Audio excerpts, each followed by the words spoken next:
are living in a computer-programmed reality, and the only clue we have to it is when some variable is changed and some alteration in our reality occurs. We would have the overwhelming impression that we were reliving the present, déjà vu, perhaps in precisely the same way, hearing the same words, saying the same words. I submit that these impressions are valid and significant, and I will even say this: such an impression is a clue that at some past time point. It's July, Friday 15th, and welcome to another edition of the Friday FARcast. I'm Robert Phoenix, and over the course of the next 2 hours or so, we're going to go down the rabbit hole, and we are going to get into some very powerful material. And I'm talking specifically about what's happening today across the country. Today is called Days of Rage. It is an event that's being staged by the Black Lives Matter group, which is apparently being run out of the White House now. What's happening is so naked and transparent. I mean, the commander-in-chief, the POTUS, told us that he would have a transparent presidency, and it's pretty clear how transparent it is. Because what we're witnessing right now is something that we've never seen before at this level. I mean, we have dealt with agent provocateurism. We have dealt with people inside the alphabet agencies doing rogue missions, and we could go back to Reagan and get into Iran-Contra, starting with the Carter administration and the capture and the abduction of the hostages in Tehran, which led up to the Reagan presidency, which leads into and feeds into Iran-Contra, dealing with the Contra rebels, arms, cocaine, dirty to the core. Yeah, it's been around. We've dealt with stuff like this before, but nothing so blatant, revolutionary, radical, in-your-face, and divisive. And this is coming on the heels of the shootings on 7/11, which was 4 days ago in Dallas, Texas. If you haven't heard the news, there was another tragedy in France where, again, I have not put this together yet. I haven't looked at it. I've been doing some other work on the site for other people. So it takes a lot of time to break these things down and try to understand the reality of what's going on. And, from what I can, initially piece together, something happened in Nice, France, where it seemed pretty visceral, pretty real, pretty graphic. And if you are not following it or aware, there was a person who commandeered a large truck and drove a mile through a crowd. A mile through a crowd of people that were celebrating Bastille Day, which is France's Independence Day, and wound up killing over 50 people, injuring, I think, up to 80 more, and was eventually stopped, disarmed, killed, and they found a stash of weapons in the car, in the truck, rifles, grenades, you name it. And who knows? I mean, who the fuck knows? I'm sorry for my language.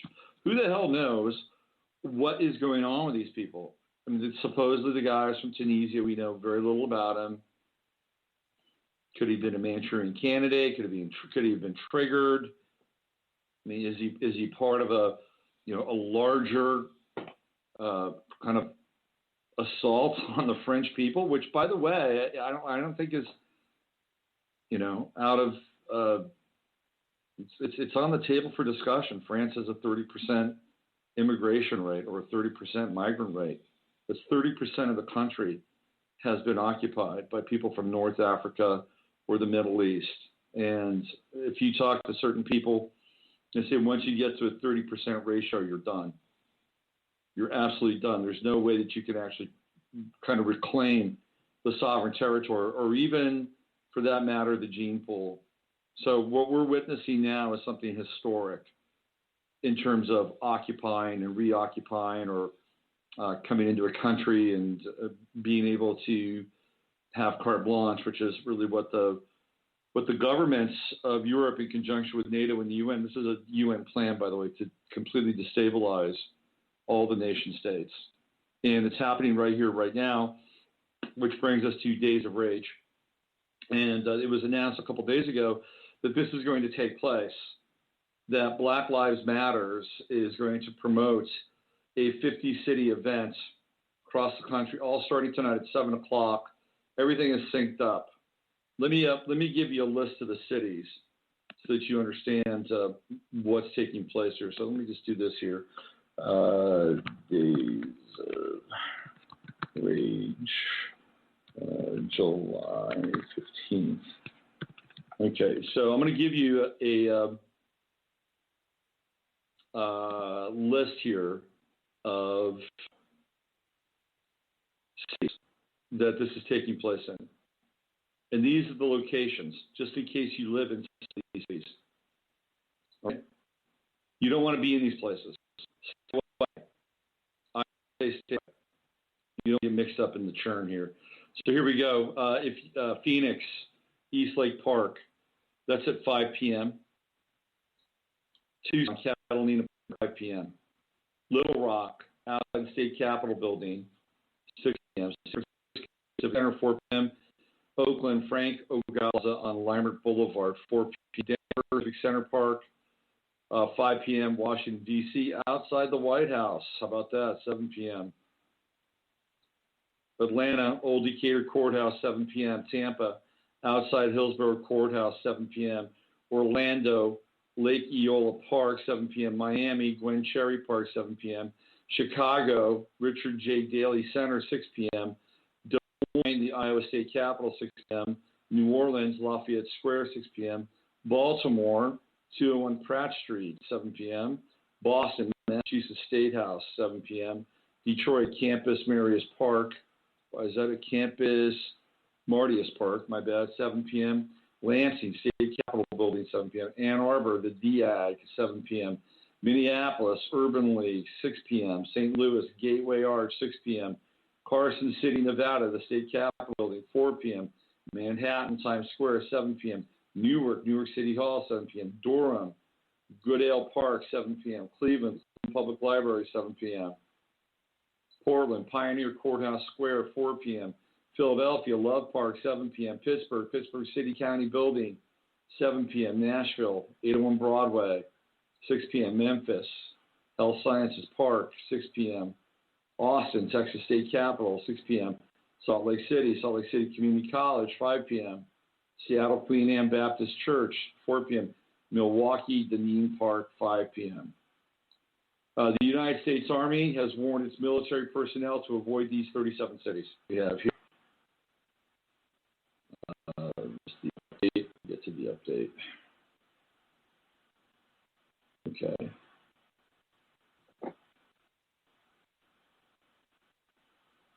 Let's see. The United Army, the 37 cities on Day of Rage protest list. So if the United States Army is warning people to stay away, I think it might move everybody else to stay away. What if they had a protest and nobody showed up? Wouldn't that be a wonderful experience? We are at the throes of a major crisis here, ladies and gentlemen. It's not often that I speak with a sense of urgency, but we are in the midst of a cycle and a phase that's leading up to the Republican convention, Democratic convention later in the month, and then all the way up to the national election in November. We are in an unprecedented phase, an unprecedented zone in American history, because there has been a race war that has been whipped up, fired up, fueled, and baited. over the past 2 years. This all starts with Trayvon Martin. It all starts with Trayvon Martin. And after Trayvon Martin, we go through all these iterations of these false flags. And sometimes it's black on white, sometimes it's white on black, because, of course, we have to have enough kerosene for both sides. Here we have in Roanoke, Virginia, the fake false flag, of course, of the crazy black guy who used to be an on-air guy, camera guy, whatever he was. Of course, he didn't really exist, but we know he's African American. And then we have the crazy black guy in Oregon at the community college. So we've got to go in both ways. They have to have enough kerosene to spread it around so that there's plenty of accelerant. So when they light the match, you've got enough pissed off people on both sides. So when they actually throw down, it gets very real, very ugly. And this is all kind of an amazing psychological operation that's been a long time in the planning. Long time in the planning. Here you have a group of people who have been incredibly constrained. And the group of people I'm talking about, well, they both have been incredibly constrained. But the group of people I'm really talking about is your average, and I'm not talking about elite, semi-elite, or the, how would I say this, the effete underclass. Now I'm talking about the average American who's been essentially put in a box and cuckolded for the last 30 years. Because political correctness has been around for a while now. It's just gotten more aggressive. So what you have is you have a group of people who are constrained. They're incredibly constrained and unable to express whatever it is that they're feeling, whatever it is that they're going through. And as a result of this, they've become kind of a reincarnation of the silent majority. And here comes Donald J. Trump. For better or worse, Trump comes around and he is the Uranian Gemini liberator. He unloosens the tongues and he unwinds the conscience that has been essentially enchained in the American psyche, particularly the demographic of the white middle class American psyche. He is their liberator, although I'm not sure he's really that much of a liberator. He just had Mike Pence come on as his choice for VP. Couldn't have been a more uninspired choice, although I understand why. Pence is a guy that is connected to the conservative sort of Republican arm. They say he's a Tea Partier. Are you kidding me? He's a Tea Partier? If Mike Pence is a Tea Partier, then I'm a member of the Weather Underground. What Mike Pence is he is a dyed-in-the-wool Republican economic conservative with deep ties to Israel. There's pictures of him hanging out with troops, IDF troops in Israel. He's created legislation in Indiana that if you are a company that is boycotting Israel and some of their, or you in their activities, you want to boycott their businesses. He basically passed a law in Indiana that says if you do that, you will be divested. You will not be allowed to do business with the state of Indiana. This is how deep Mike Pence's ties go. So he is not the maverick, not the radical. He's actually very much a deep state guy. So Trump has aligned himself with Mike Pence, and Trump is, has given people this kind of voice. He's like, oh yeah, finally there's somebody that's speaking up. I've seen my job. I've seen my $20 an hour union job go away to undocumented workers who are coming here and getting paid $12 an hour for a job that I, went to school or became an apprentice with, and I can't do that job anymore. And there's countless stories like this. And so Trump has given voice to these people. And as a result, there's been this kind of social agitation that's going on. And I'm not saying it's wrong. I mean, I'm a firm believer of free speech. I mean, I think you got to be free in any level, and I don't care what color you are. I don't care what religion you practice. But free speech is something that is an inalienable right, and it does not cohere or conform to a politically correct bondage. So, of course, it's got to, in this country, the way it's been set up now, there's a price to pay for free speech. So what Trump has done is he's basically given this idea that you can speak freely. And there's a lot of pent-up shit.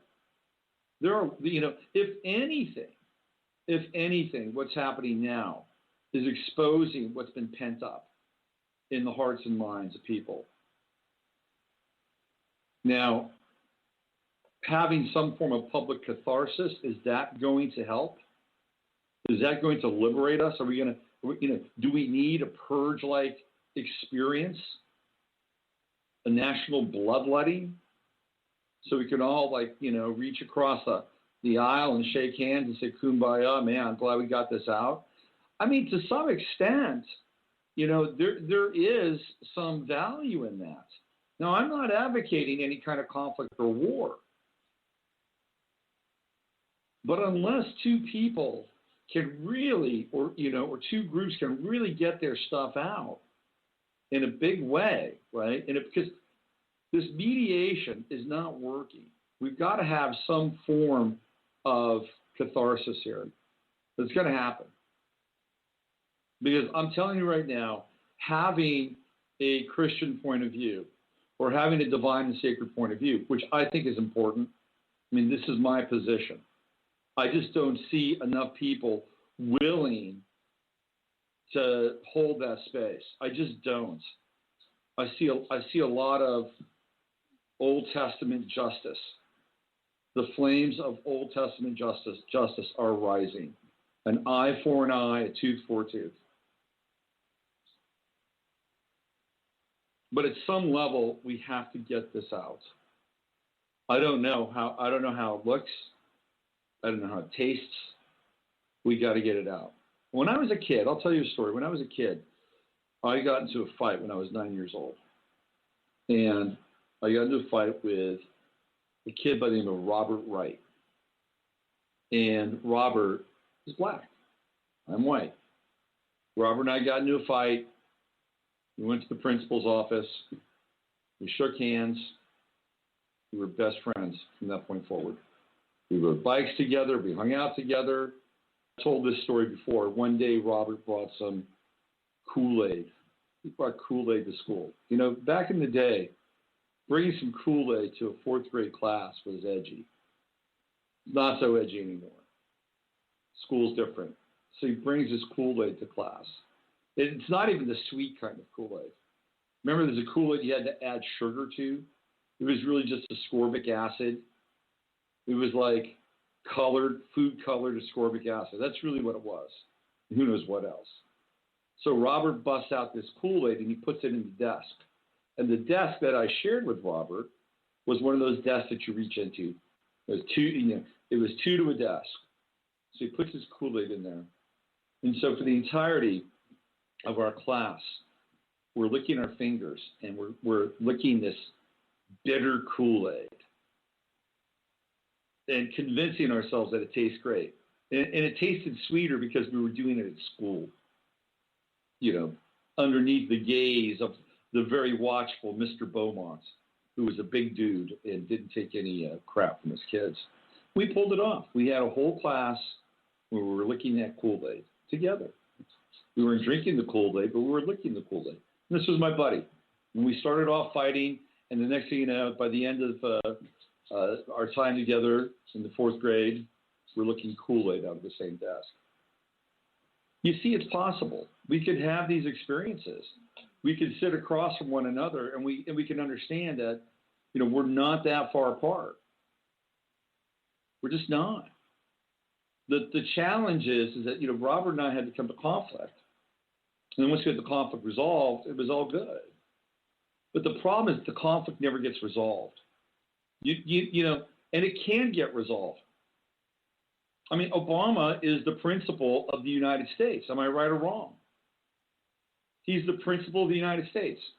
What would be so wrong if we had like a moment in time, when, you know, D. Ray McKesson, head of Black Lives Matters, and I don't know, pick somebody out from the other side.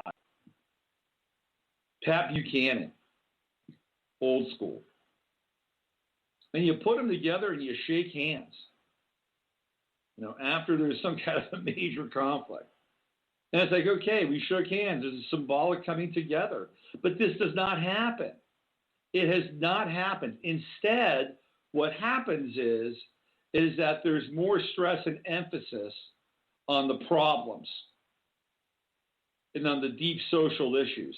And we got to try harder and get better, try harder and get better. Those things never get resolved when you try harder and get better. Why? Because it is open-ended. There's never any closure. It's a wound that is always open. The only time there's closure is when they tell you it's over. That's it. And nobody really knows what that is or what that means. Nobody. When does it get better? What are we talking about here? At what level do groups feel like they are justified, or the threat and the conflict has been resolved and extinguished? Can anybody tell me that? Look at the Palestinians. Look how long that's been going on. That is not over until the threat is extinguished or somebody comes in and says, you got to shake hands and you got to tear that wall down. Oh, by the way, Israel's got a killer wall. And I'm not saying go build a wall in Mexico. I'm not the wall builder guy. I'm not. But if you want to look at a wall, you go to Israel and go to the Gaza, and you'll see not only a wall, but a wall with turrets and automatic machine guns, roboticized machine guns that'll open up on people if they get too close to the damn wall. Nobody talks about that wall. Of course they don't. So where we are right now is we're in uncharted territory. And how do you respond to this? How do you respond to what's going on? Do you tune out? Do you look the other way? Do you put your head in the sand? Pretend like it's not there? It's not going away. I'm telling you right now, we are in a cycle of escalation. We're in a cycle of escalation. And the narrative to the media, or what's going through the media, does not support any kind of conflict resolution. What the media is supporting is escalating the conflict. So that's not going to work. It's just not going to work. The media is not going to serve as a mediator. So then what? Now how do we deal with this? Because really, if you want to break this down, both sides are being manipulated, intensely manipulated. And what you do is you triangulate, you find out who's doing the manipulating. You say, look, we're not it. We are not your problem. We are not your problem. You may think we are your problem. We are not your problem. Here's your problem. It's these guys. Now, if we could come together and deal with these guys, then we would have a much better chance at solving and eradicating the issue. The problem is that the leadership of a lot of these groups, and not just BLM, there are other groups, the leadership is deeply embedded with leadership is deeply embedded with the people that are triangulating with us. I'm sorry, it's just the way it is. I've told this story before. I will tell it again. It's a timely story. I used to live in Oakland, California. I used to go to Uhuru House. And the Uhuru House is a place where they sell used goods. It's like a Goodwill. They also have a bakery. They make pies. pumpkin pies, apple pies. How American, can that be? The Uhuru House was a front for the Communist Party. And I know this because they tried to indoctrinate me. They tried to bring me in. They gave me their newspapers, which were insane. I took one look at their newspaper and my jaw dropped. Their newspaper was dedicated to outing people in their community and in their group who did not toe the party line. It was publicly shaming them. And I'll never forget the woman who ran the little shop there. You can still go there. It's still there. It's on Grand Avenue in Oakland, right around the corner from the big theater. They're still there. And she said to me, "Robert, I can't believe it. I can't believe what we're doing here." I'm like, "Well, what are you doing?" "Robert, we're just so subversive." And basically, she's telling me we're commies. And the majority of the people that they were organizing, this is the 1990s, the African American. And look, if I'm an African American and I'm looking around and I see this crony capitalism and these industrialists and the internationalists, right, the globalists, the corporatists, move all the jobs out, create the welfare state. Next thing you know, there's like all kinds of entitlements and dependencies. And I'm looking around at that. I'm like, well, yeah, of course we're getting fucked. Who's got a better deal? No, you're giving me a better deal? Okay, maybe I'll listen to you. I get it. Totally get it. Frank Marshall Davis. There's your classic example. I get it. But what's happened is that we have evolved spiritually. We have gone through a number of awakenings, and we're not done yet.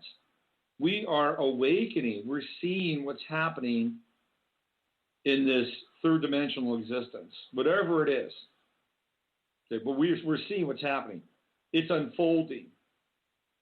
And we're becoming aware of the distractions. We're becoming aware of the manipulation. And in some cases, we're very aware of the injustice. And injustice cuts both ways. Because I will say this to the people who think that they are going to turnkey a revolution and ignite a race war. First of all, it's not going to work. They're going to lose. Because they'll bring the troops out on the streets. And we'll have martial law. Nobody wins.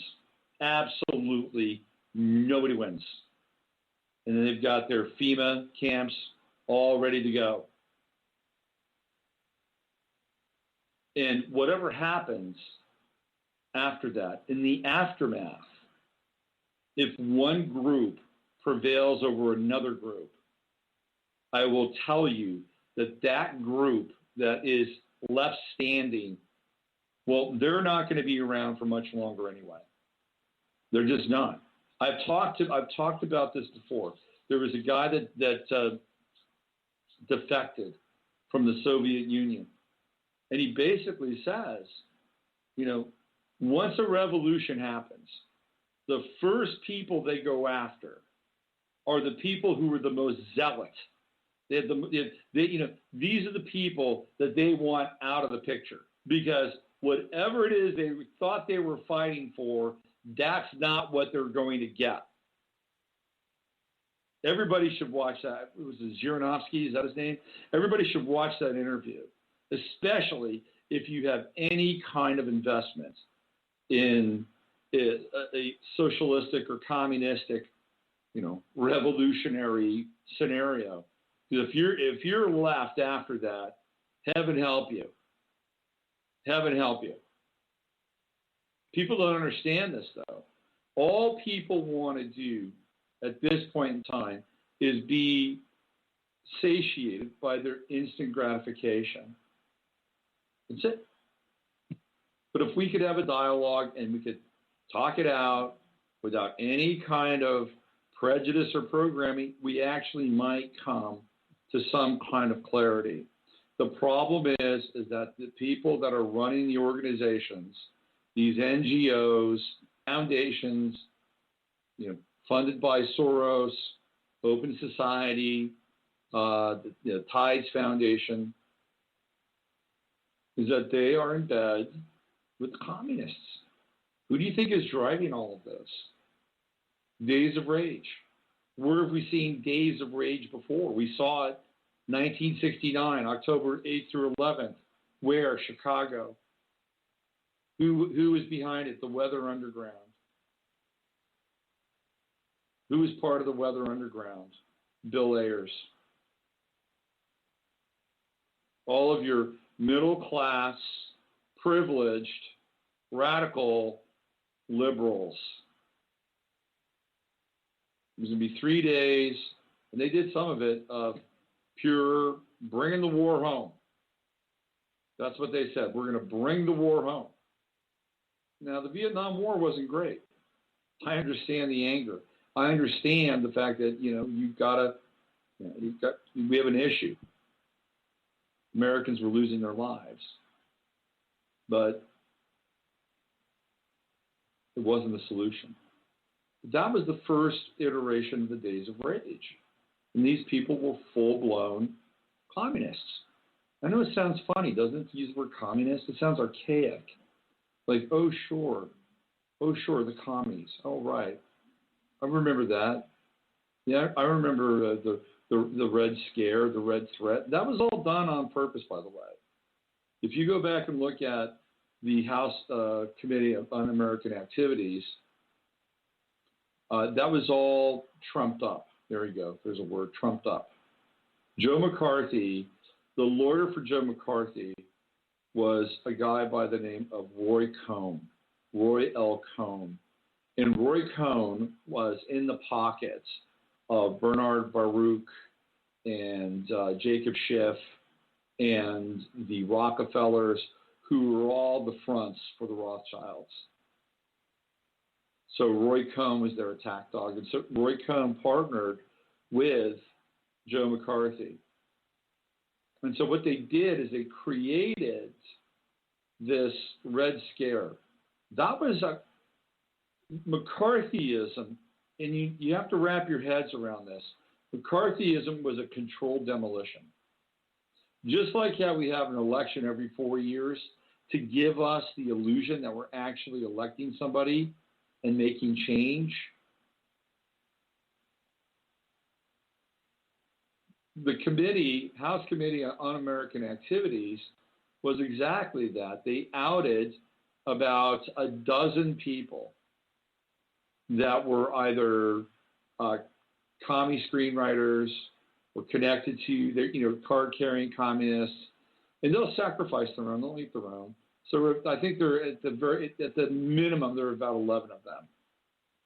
And a lot of them came back and worked again. Dalton Trumbo came back and worked again. He had to take a time out, but he came back and worked.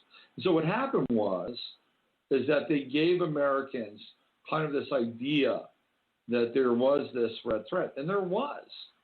There was an absolute red threat. And then they had a few sacrificial lambs. And McCarthy was guided and misguided the whole time.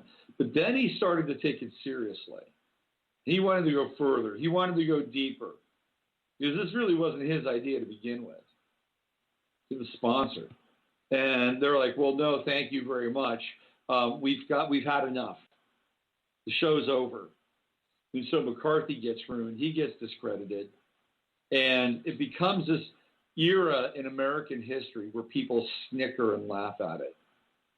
Like, isn't that parochial? Isn't that really just closed-minded, bigoted, hateful, ruined these guys' careers? Oh, we can't speak of communism in the same way any longer. And if you do, it's trite. You're laughed at. Ha, ha, ha. Yeah, the red thread, some red thread. The red thread never went away. It is alive and well. It is being run out of Chicago by people like the Pritzkers and the Adelsons. These are all social Marxists. And what we're seeing here is clear social Marxist tactics. And these are the cries of the proletariat. But they're not the cries of everybody poll. No, they're not. They're not. This is not a class war.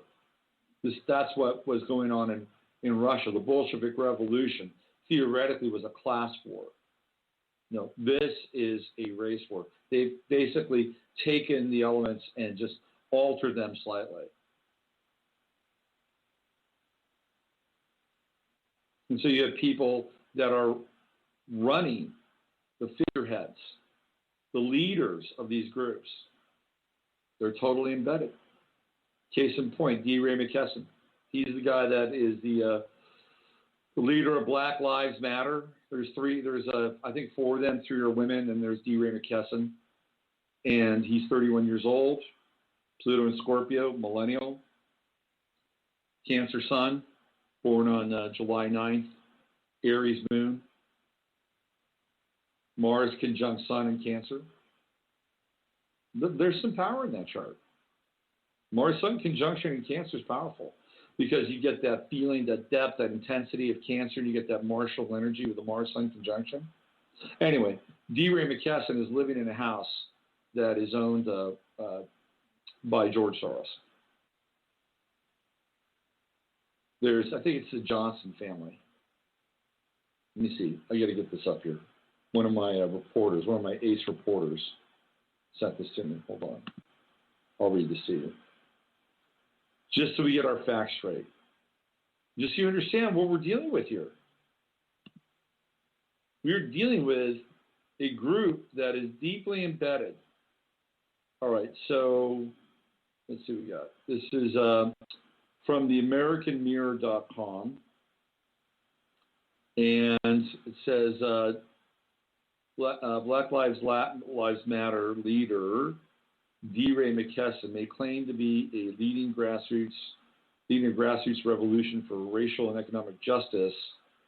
He has close connections with the privileged and elite. Of course, Bill Ayer's father was rich.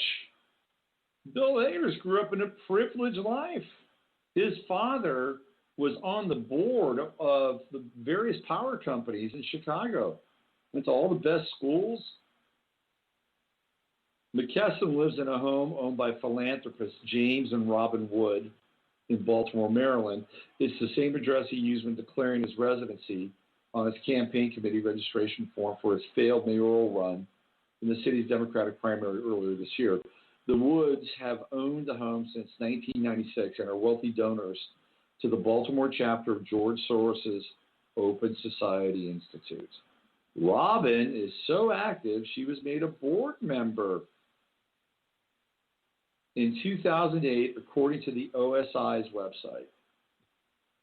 OSI site describes the Williams. It's the Williams. Is it the Williams or the Woods? It's the Woods. They moved to Baltimore in 1995 when Jimmy had the opportunity to return to his hometown to become director of the orthopedic faculty practice at Sinai Hospital. For the past 5 years, he's been chief of orthopedics at Harbor Hospital, and Robin threw herself into nonprofit work in Baltimore, first with the Community Law Center.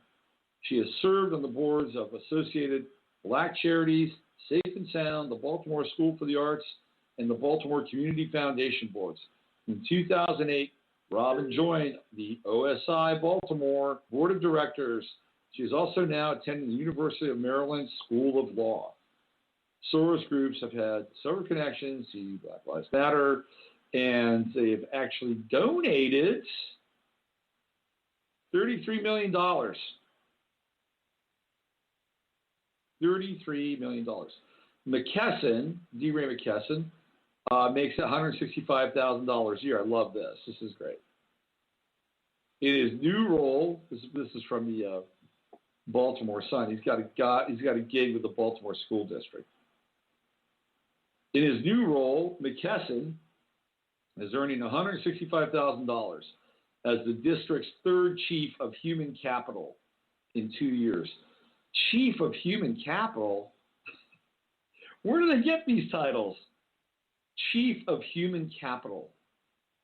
After being appointed last month, McKesson said he was ready to get to work. At its core, this role is about finding great people, matching them to the right role, and helping them develop and experience careers in the service of our kids.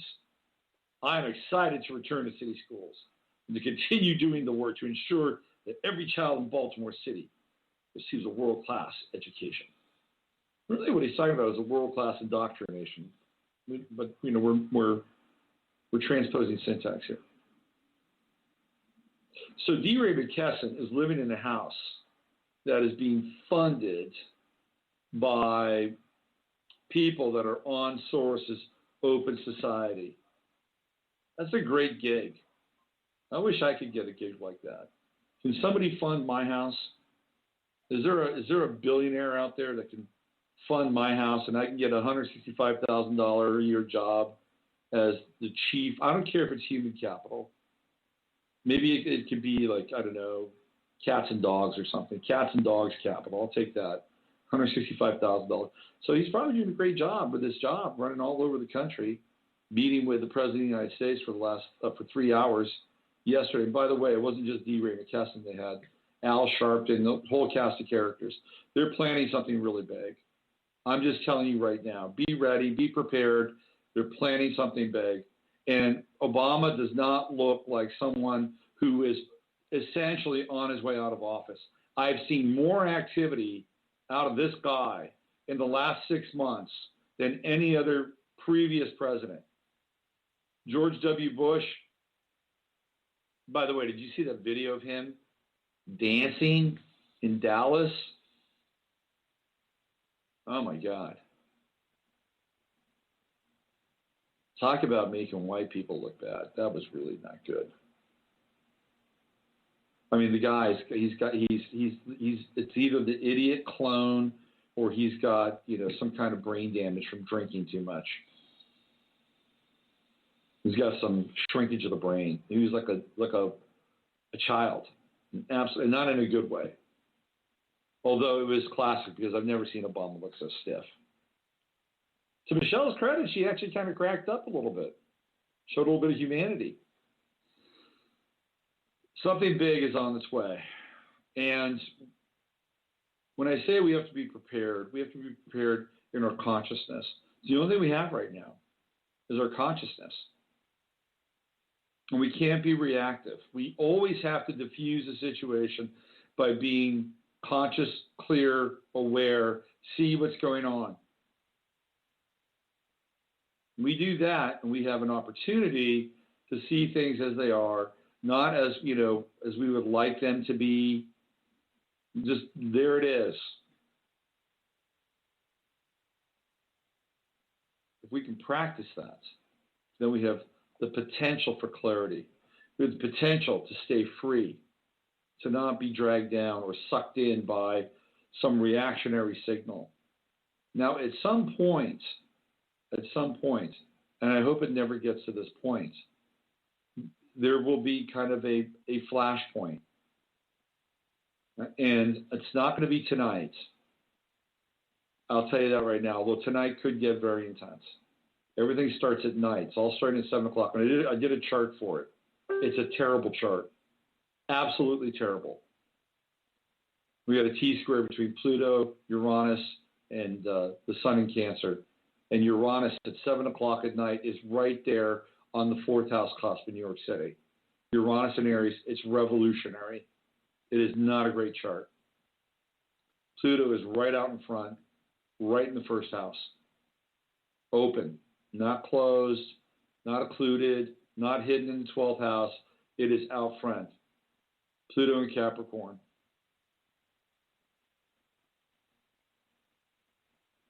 We're going to have a flashpoint. And it could be at the Republican convention in Cleveland next week. Holy Moses.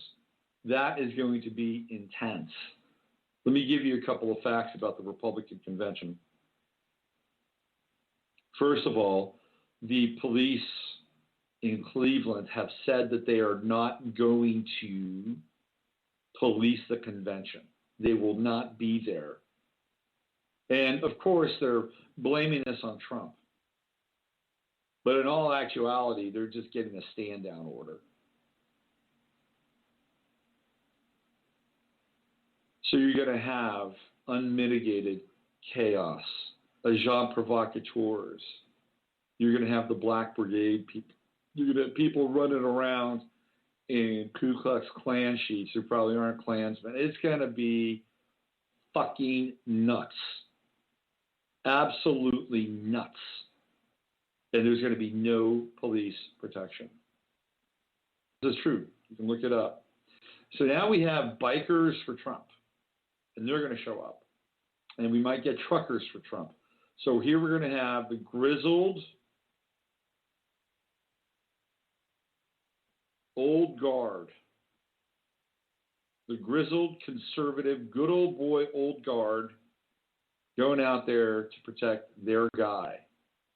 Now, if you've ever hung around any bikers, they're no bullshit. These guys, they don't care. A lot of them have done time in prison. They don't care. So you're going to get a group of people who will not be pushed around. They will not be kowtowed. And you have another group of people who will do everything in their power to egg on the groups that theoretically would be associated or stand for Trump presidency. It's going to be chaos. Absolute chaos. That could very well be the flashpoint that I'm referring to. This is going to be a very intense, very, very incendiary summer. It already is. And at some point, this thing could go south in a big way. If they decide to call out the troops and call martial law in a number of American cities, and we've got some real problems on our hands. Some real problems. Because once that happens, it kicks in a whole new set of protocols.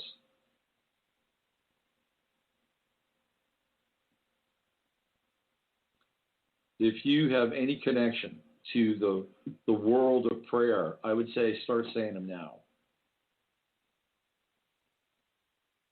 Because we're entering the gauntlet. Now, this all happened, it started on July 5th. And I've got a new post up on my website where I talk about this. On July 5th, this is when Hillary Clinton was exonerated by James Comey. Did you know that James Comey is 6 feet 8 inches? That dude is tall. I didn't know that until I started working on this piece. 6'8". And I think Loretta Lynch is about, 5'4"? The two of them together are, man, what a pair.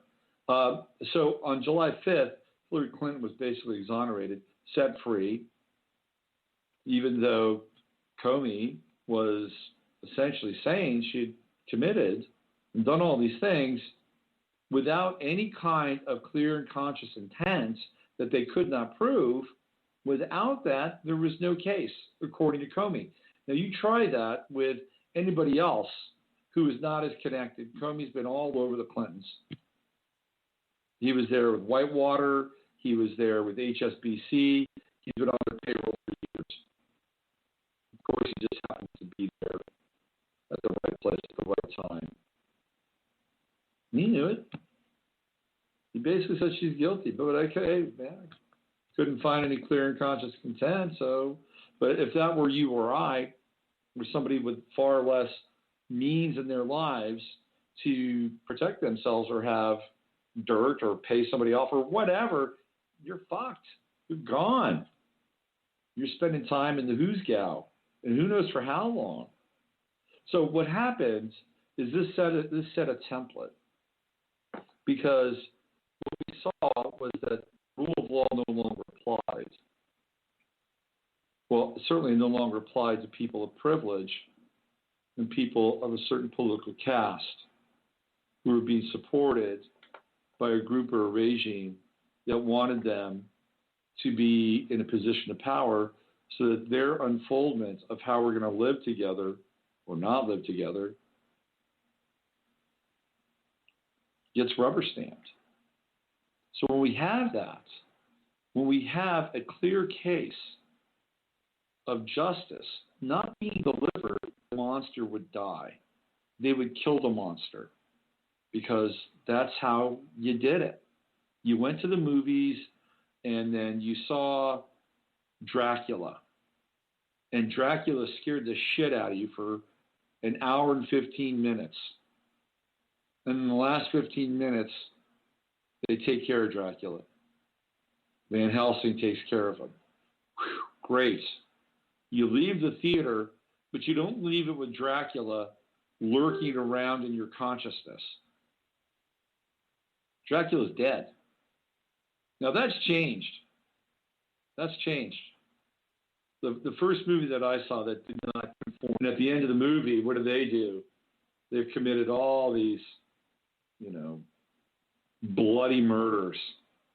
And of course, there's this kind of underlying theme in Natural Born Killers that everybody that dies in that movie deserves it. That Woody Harrelson and Juliette Lewis, their characters are just angels, dark angels of justice. And at the end of the film, they're, racing off into the wild blue yonder in an RV, just like everybody else. So Tarantino, who wrote the script, and Oliver Stone, who directed the movie, did not put the monster back in the box. And what happened? Well, after the first week of the movie was out, these two kids from Florida went on a killing spree. True story. So what happened was that we saw a horror movie. Benghazi was a horror movie. I mean, look at the pictures. It was a horror film. And there were monsters in that movie. And Hillary Clinton, technically speaking, was one of those monsters. And so this whole ongoing process with the email and the server was part of the movie. And we're just praying, hoping that the monster is dead at the end of the movie. Didn't happen. Didn't happen. The movie was over and the monster is still walking amongst us. Now, that has profound psychological implications. Because what it does is it sends a message that the rule of law doesn't matter anymore. And you can take that any way you want. From a quote-unquote conservative perspective, you can say, we've lost everything. That the laws, the immutable laws that were theoretically here to hold our country together and to look out for the people, those are no longer applicable to the people that consistently break them and have the means to break them. For everybody else, those laws are still in place, by the way. But for people like the Clintons or anybody else, white-collar crime, white-collar criminals, those laws don't apply. Send a message. If you're on the other side of the fence, you're like, yeah, that's right. That's right. This is a lawless period. This is a lawless time. Hillary got to walk. I mean, people may not make that conscious realization, but somewhere in their psyche, they're making that realization. They're making that connection. There is no longer any law. So if there's no longer any law, then there's an anarchic spirit that is loose. Now, I'm not afraid of anarchy. I think some of the best people are very responsible anarchists. I don't have a problem with it. Spiritual anarchy, I think, is the way to go. However, that said, there are very unenlightened and reactionary forces that are out there right now, and they are huffing this anarchic spirit like it's, I don't know, their favorite bud from the dispensary. I mean, this is where we're at. So what happened with Hillary was very important, not just from the fact that she was able to continue to keep going and run for president, but it sent a clear message that there is no longer any rule of law. And on a subconscious level, it's affecting people. And then what happens, man? There's all kinds of controversy after it. People are pissed off. How could this happen? How could this happen? How could this happen? A few days later, what do we have? We've got a shooting in Dallas. Before that, we had these events in Minnesota, St. Paul, and in Baton Rouge. By the way, if you go to my Facebook page, I've got a video up there of what's his name, Philando Castile. What is it? The Castile character from Baton Rouge, or is it Minneapolis? Which one is Castile? Anyway, his uncle is a Freemason. He starts quoting this Freemasonic script. It's like, what? What? You'd be kidding me. He just goes right in and starts quoting, about the widow's son. Crazy. Now, if you go back to the Trayvon Martin experience, whatever happened with Trayvon Martin, his father, Tracy, is also a Freemason. There's all kinds of photos. I've written about Tracy Martin before. So now we're starting to see a little bit of a pattern here, aren't we? No, there's some Freemason activity going on. Al Sharpton's a Freemason. So is Barack Obama. I believe they're Prince Hall Freemasons. There are two organizations inside Freemasonry that are almost exclusively black, the Boule and Prince Hall. And I talked about this last week, where I believe Freemasonry is deeply embedded with what's going on with the police force and Black Lives Matter. How else do you keep these secrets? How else does it happen? It's because you're dealing with people who keep secrets constantly.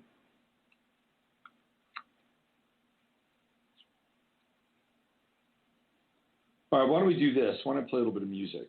And I'll come back and I'll get into my latest piece that I put up today, and maybe I'll find this piece of audio from this character, the uncle of Castile. It'll trip you. I thought it was fascinating. Here's this woman on CNN, and she's very concerned. And he's like, this guy's winking. He's got kind of a bit of a chuckle, and then he busts out his Freemasonic rap. I haven't played this in a while.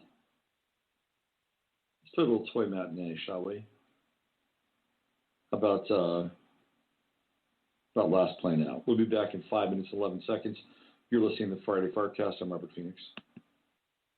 Hey, we're back. Thank you for reminding me and alerting me that I have my mic off. I've been up now today for 9 hours. I got up at about 4:30 because I couldn't sleep, and I jumped into my latest piece and doing a bunch of other stuff. So I'm already 9 hours into my day. So I had a little bit of a brain fart there. That was a toy matinee. And last playing out, you're listening to the Friday FARcast. I'm Robert Phoenix. It is 1:07 here, Central Standard Time in Texas. One of the things I was talking about that you didn't hear, but I will talk about again, is I'm going to be speaking with Charles Osman tonight, and I'm going to be recording that conversation. Charles is an old friend and was recently on Beyond Belief with George Noory. Now, Charles and I, we go back a ways. He's been on my show at least half a dozen times. He's been on Coast to Coast a lot.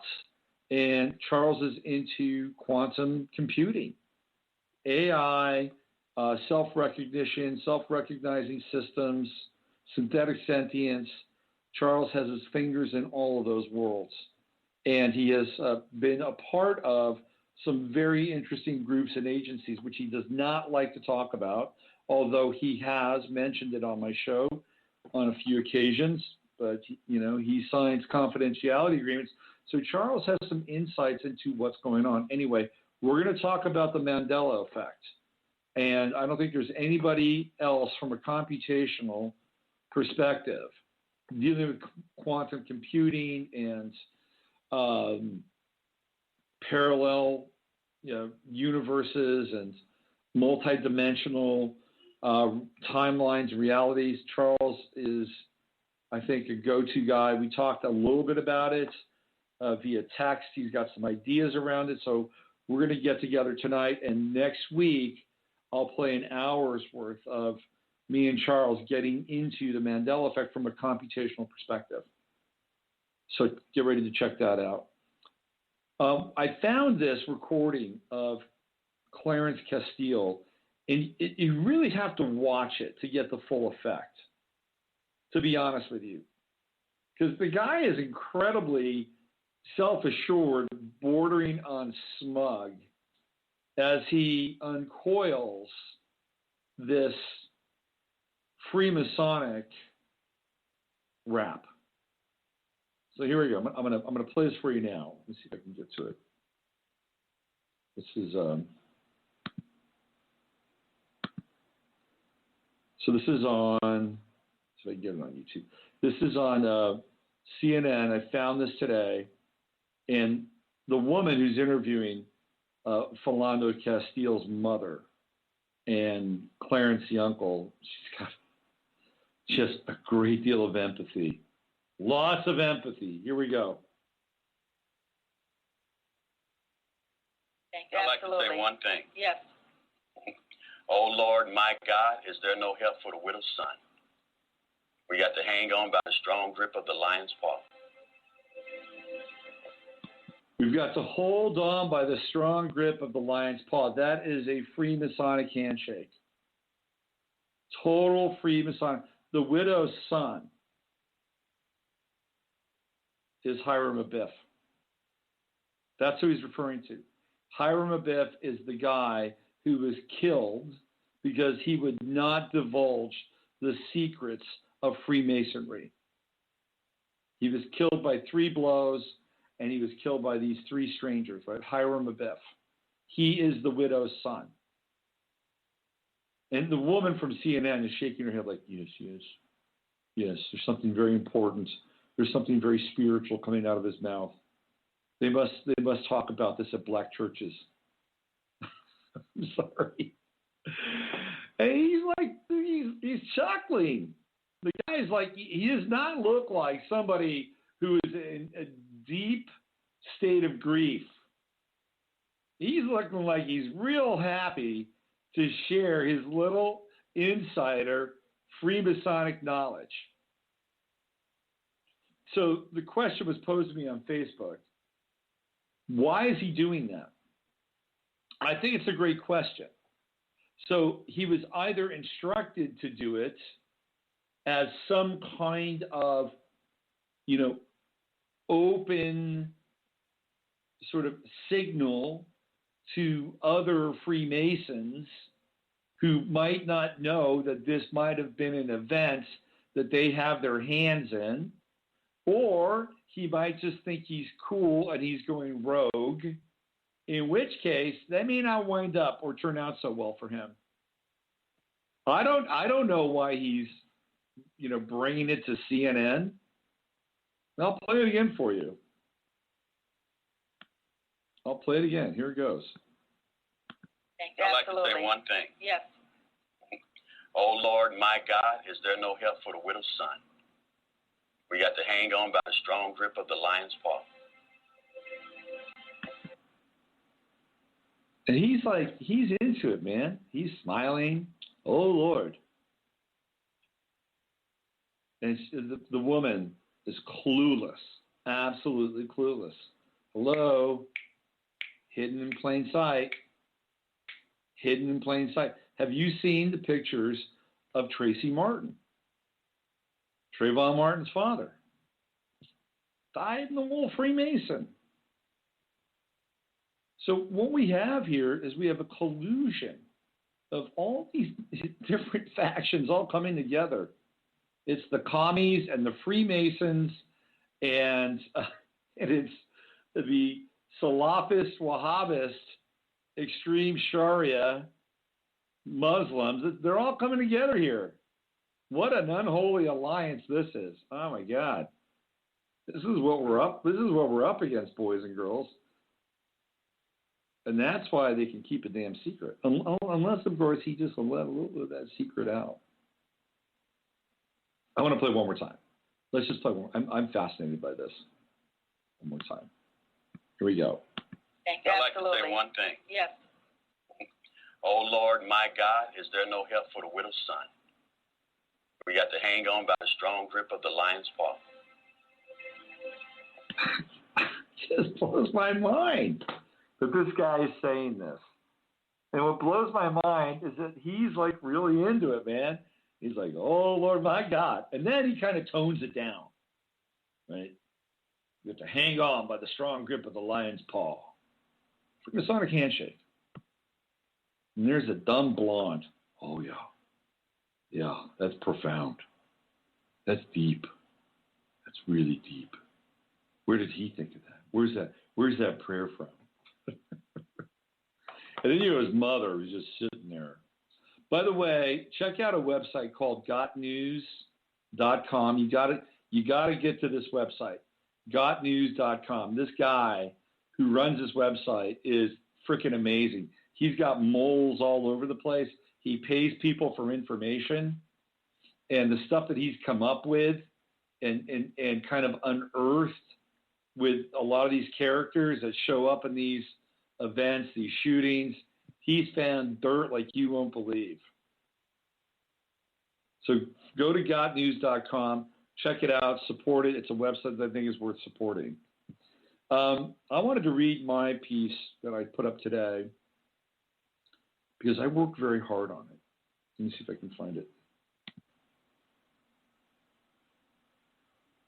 So we got this up there today, and it's the Scorpio-Taurus connection, because there's this really interesting, from an astrological perspective, kind of confluence of Scorpio and Taurus with these characters, Comey, Clinton, and Lynch. Now, maybe I'll paraphrase and just read a few pieces. I may not read the whole thing. So when I was back with Regina, I talked about how 4th of July, things get set off. 5th of July, we have Hillary Clinton getting let off. And then what do we have? 6 days later, as there's outrage and uproar around her being, kind of let off, and the meeting with Lynch and Clinton, we have the Dallas event, and we're off and we're talking about something different, right? And then after tonight, we'll be talking about something different again. The memory hole is pretty shallow, but there are a lot of them. So when I was a guy, I talked about this, and here we go. It starts off with this cycle. And Comey is a Sagittarius, by the way. He's born on December 15th, 1960, so we're very close in age. I'm a little bit older. I'm like, I can't believe it. I'm like 3 months older than James Comey. It just kind of blows my mind when I see my contemporaries in these positions of power and influence, corrupt power and influence. Now, Comey, being a Sagittarius, you'd think we'd be into the truth. Well, that's not the case at all. He's got a Scorpio moon. Who else has a Scorpio moon? Loretta Lynch has a Scorpio moon. Who's a Scorpio? Yep, that's right, Hillary Clinton. So we see Scorpio playing a role in these three, key players. Let me read this here.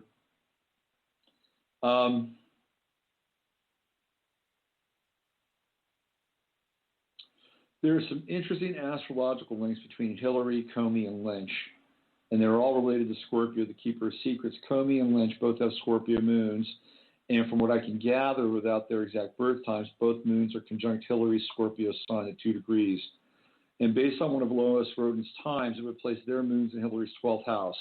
In essence, Comey and Lynch provided emotional cover for Clinton with the moon's sun conjunction. Coincidence or part and parcel of the personality and the position which it is drawn to by the secretive Scorpio moon. Did their Scorpio moons literally bring them into positions where their moons could be covert?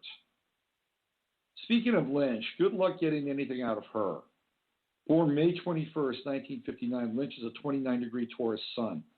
With the aforementioned moon in Scorpio, with Mercury in Taurus, as well, Lynch displayed her stubborn as a bull tendencies as she refused to answer the House Committee's questions about her role in enforcing the ruling of the FBI and coming to her own conclusions as the head of the DOJ. She stonewalled them on 74 questions. She basically just said, go talk to Comey. I don't have anything to say. Go talk to. She said that roughly 74 different ways. There's stonewalling and there's granite facing. Lynch was immovable in her responses. Of course, all this was happening over the past 2 days with, wouldn't you know it, the Scorpio moon. We've just gone through the Scorpio moon. Not only does Lynch have the moon in Scorpio, but her Jupiter at 26 degrees Scorpio is sitting on Hillary's ascendant at 22 Scorpio. Talk about cover. We can't finish this discussion without bringing Slick Willie into the mix. Just days before the FBI's ruling, Lynch and Clinton met on board Lynch's government jet at Sky Harbor in Phoenix. Bill's moon is at 20 degrees Taurus. In Taurus at 20 degrees, conjuncting Lynch's black moon Lilith in Taurus at 20 degrees. Secrets, and a lot of bull. Can you believe that? Her black moon Lilith, the dark side, the dark underbelly of her feminine expression, which is about money, materiality, conjunct Clinton's moon in Taurus. Bill Clinton gave Loretta Lynch her start in politics. Black moon Lilith, moon in Taurus, conjunction. So then I do a bit on the days of rage in D. Ray McKesson's charts.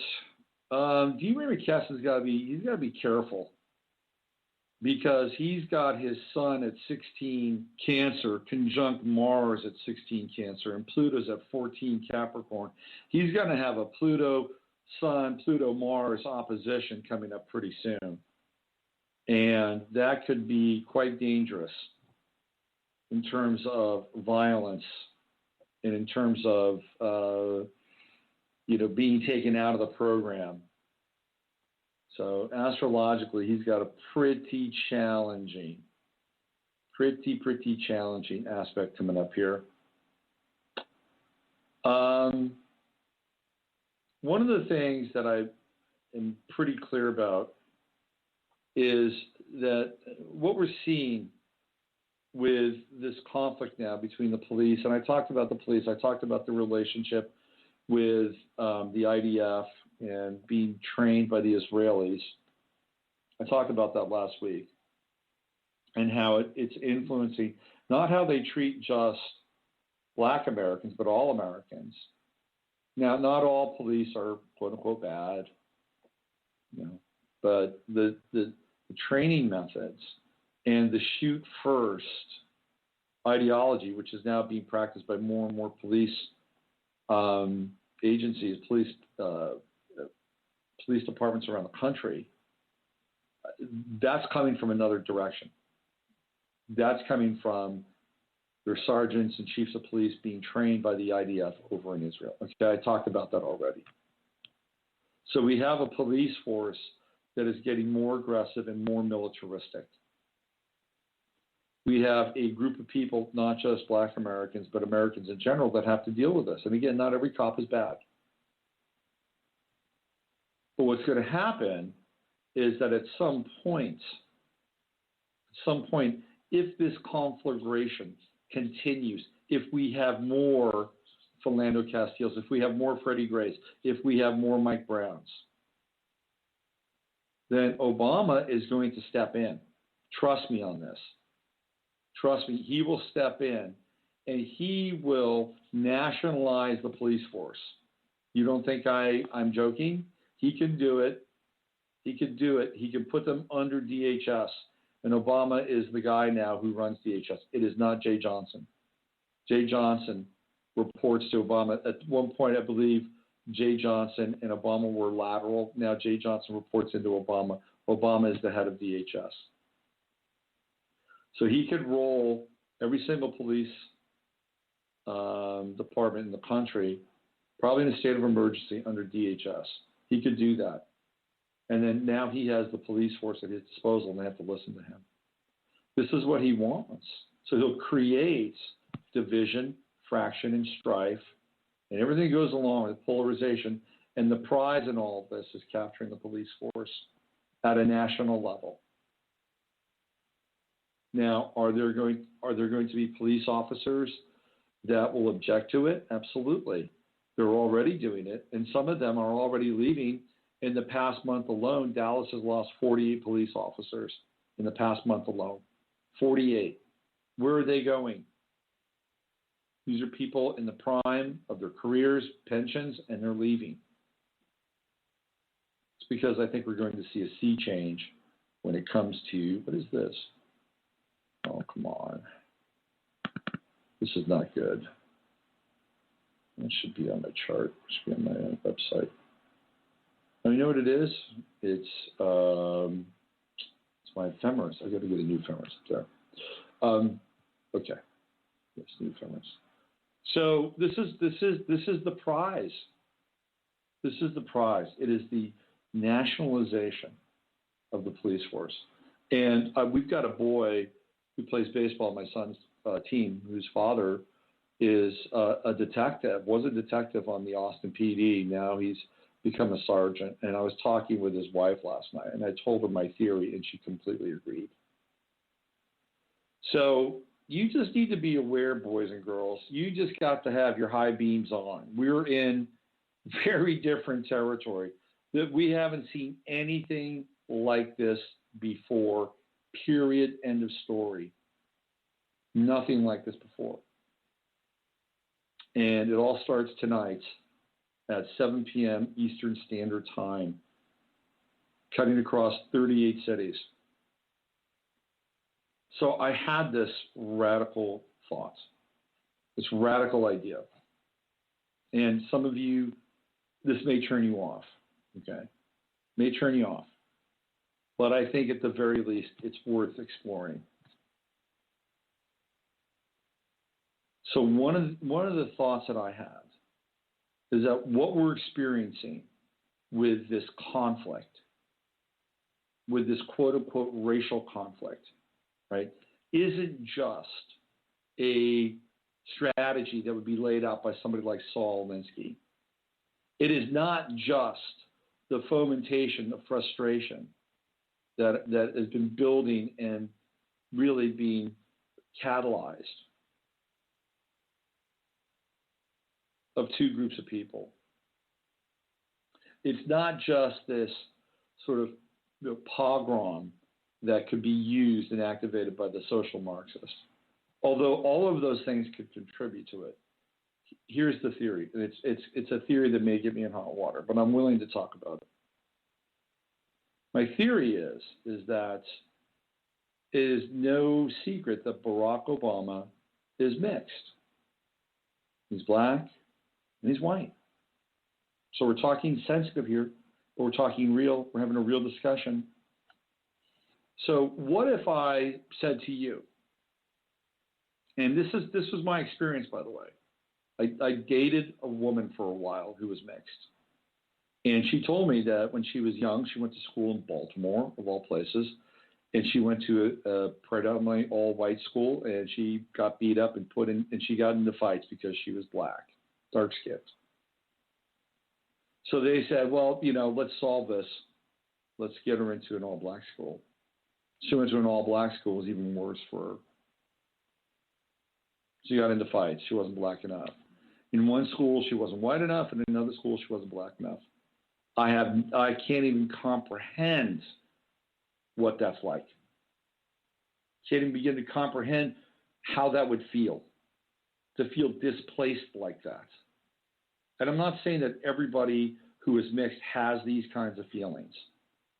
I'm just relating to you somebody that I was intimate with who shared her experience with me. And it's an experience I don't think is hermetic. I think other people who have a mixed orientation can and have suffered from being put into a bucket or not being in the bucket enough.